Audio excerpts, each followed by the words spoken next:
Iramdam Sana Leiba Kangleipa Manipur amasung Manipurgi mapanda khundariba mitai sing amasung Manipuri singna lon bada sinariba mitai lon Manipuri lon asigi ibada sinariba mitai mayek ba hariba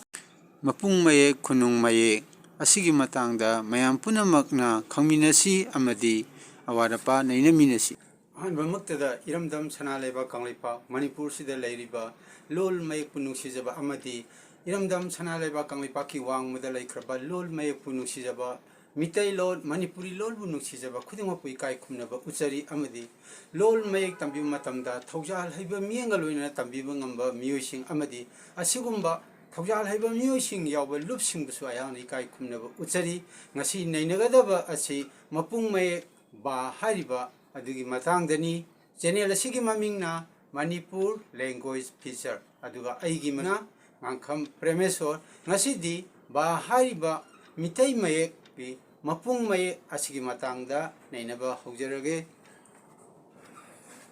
se number ngasi nainagadaba se 468 ni hani se number 467 masigi makha tarpani aduna ahan basida mapung mayek kunung mayek adi kunung mayek sina makalni mapung mayek kunung mayek sina English ta iba wahan tho aduni English ta iba pronunciation aduni ba haidok pada khanaugi mo aduna ba hariba mapung mayek asi haidok matamda khanaugi mawong sing ase karam tawbuge haibudu ayungtang hajage ahan bada Khawni larynx vibrate khawai bidi sigi jagada lairiba sini sigi mafamjida lairiba sini mathangda number 2 da khonjel thoi voice produce adi voice thoi habidi kaino khawni aina haije khibaji khonjel thoi haibasi adum khawbunik targari khonjel thoi haibasi adum khangani maram aduna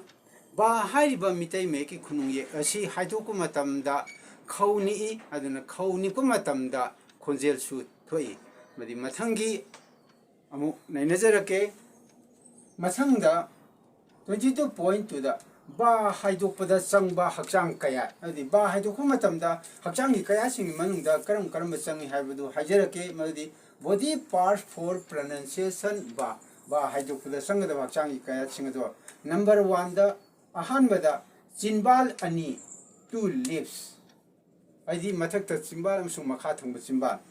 Masangda athot pangau soft pellet athot pangau di singau gi saruni athot pangau haibisina saigi mafam asini sina athot pangau gi saruni sina khanau gi saruk laga silomda adi yarumda thokomni ana chimbal ani sima change baji haidoku matamda aduga ngauji gi athotpa saruk simasu change aduna ba hariba yekse haidoku matamda maroina changiji chimbal ani sima change haidi mathakta ba chimbal ne makha thangba simbal ni ani sima change aduga manung changi manung da leiriba ngau adi sop pele sima change sileda hajegi ba sop pele haibese masimasu change adu targadi mitai maye ba haibese haidoku matamda simbal ani amasung athotpa ngaugi changamunina matau karam tawraga ba haiba khunungwe mapung may ase haidokadagi haiba matangduda mawongsi amutang nainanaba tawsi adudi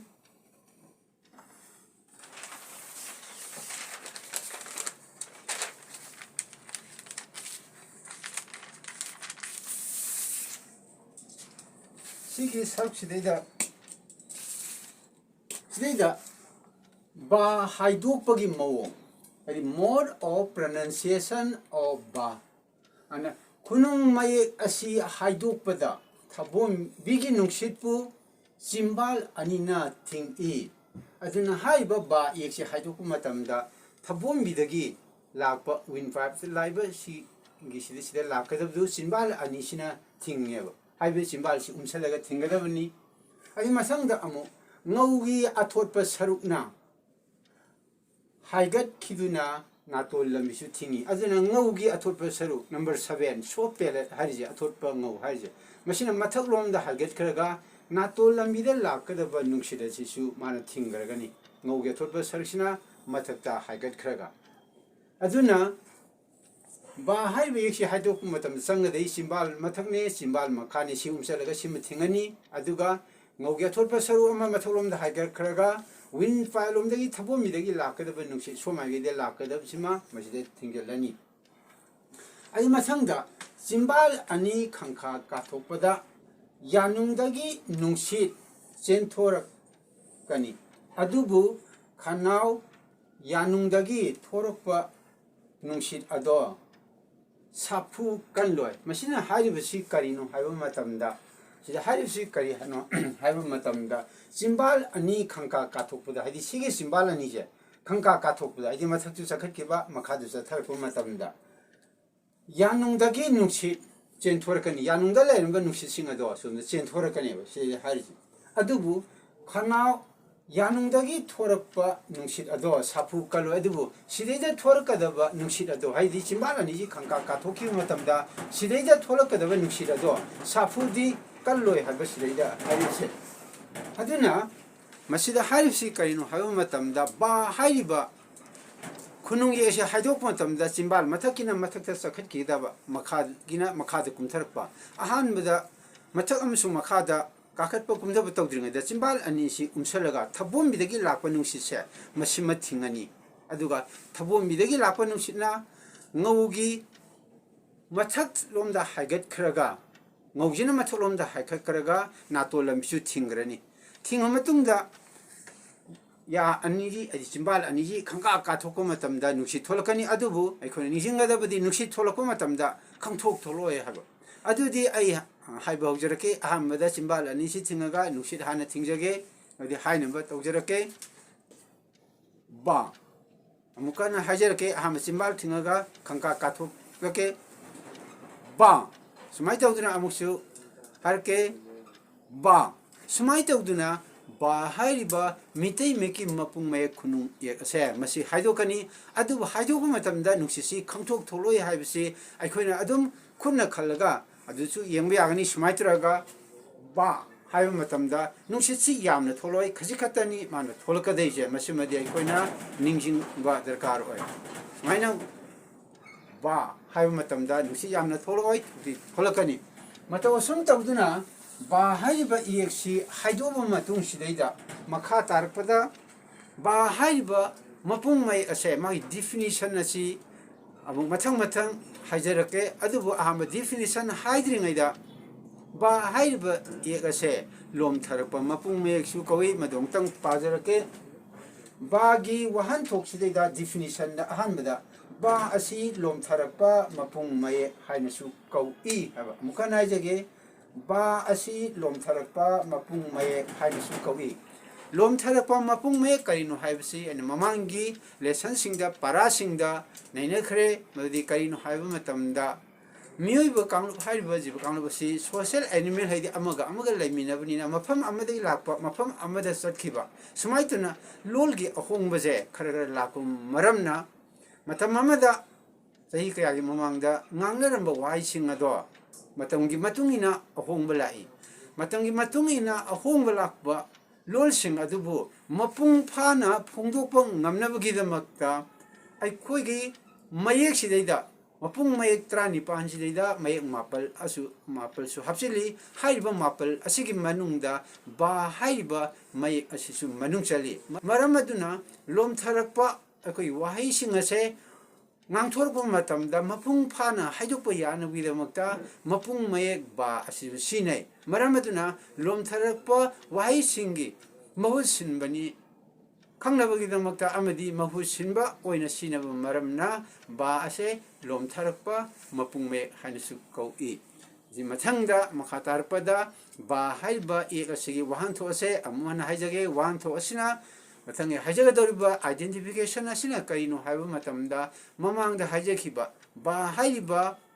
mapung mayek haidokku matamda karamba hachangi kayasi changi amasung lengi nusit karam tawbuge habigi matangda hajar kadabani adudi ayahui mathang ucharage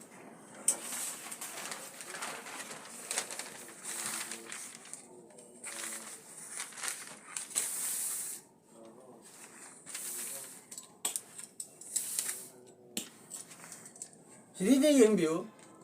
22.4 da bagi wahan thok definition kunung ye asi khau nipa aidi sireida leiba khause nipa aduna ni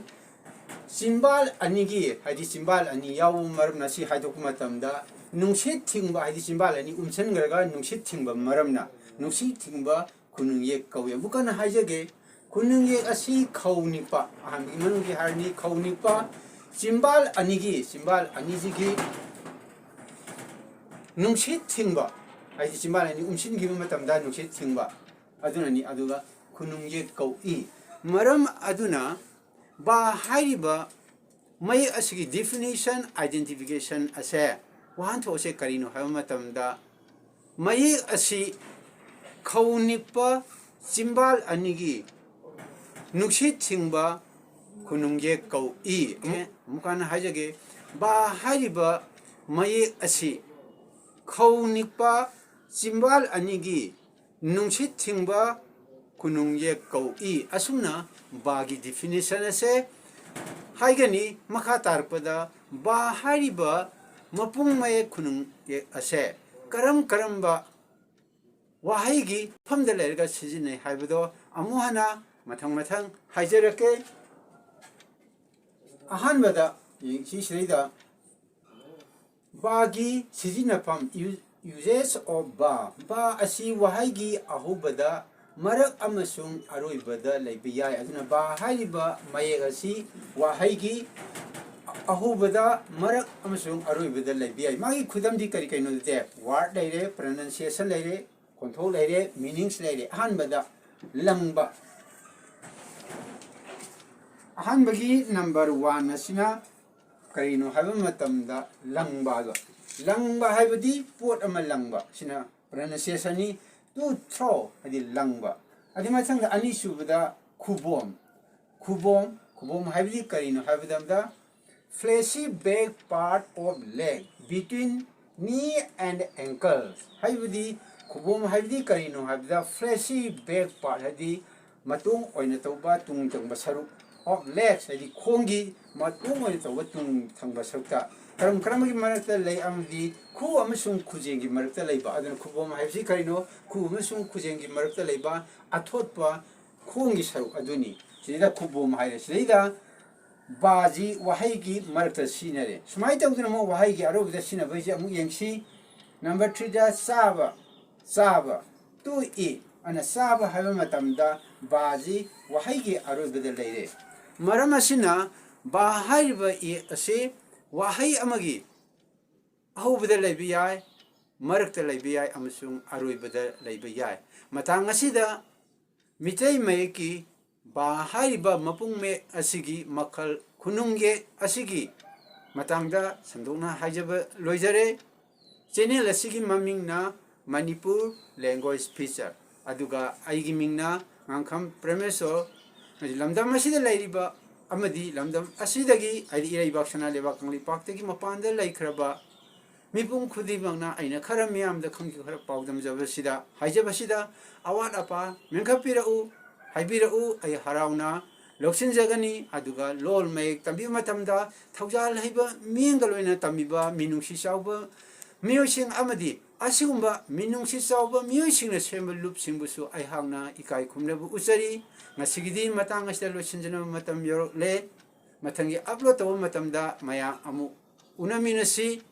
punamapui kai khumna jabaga loinana khurumjari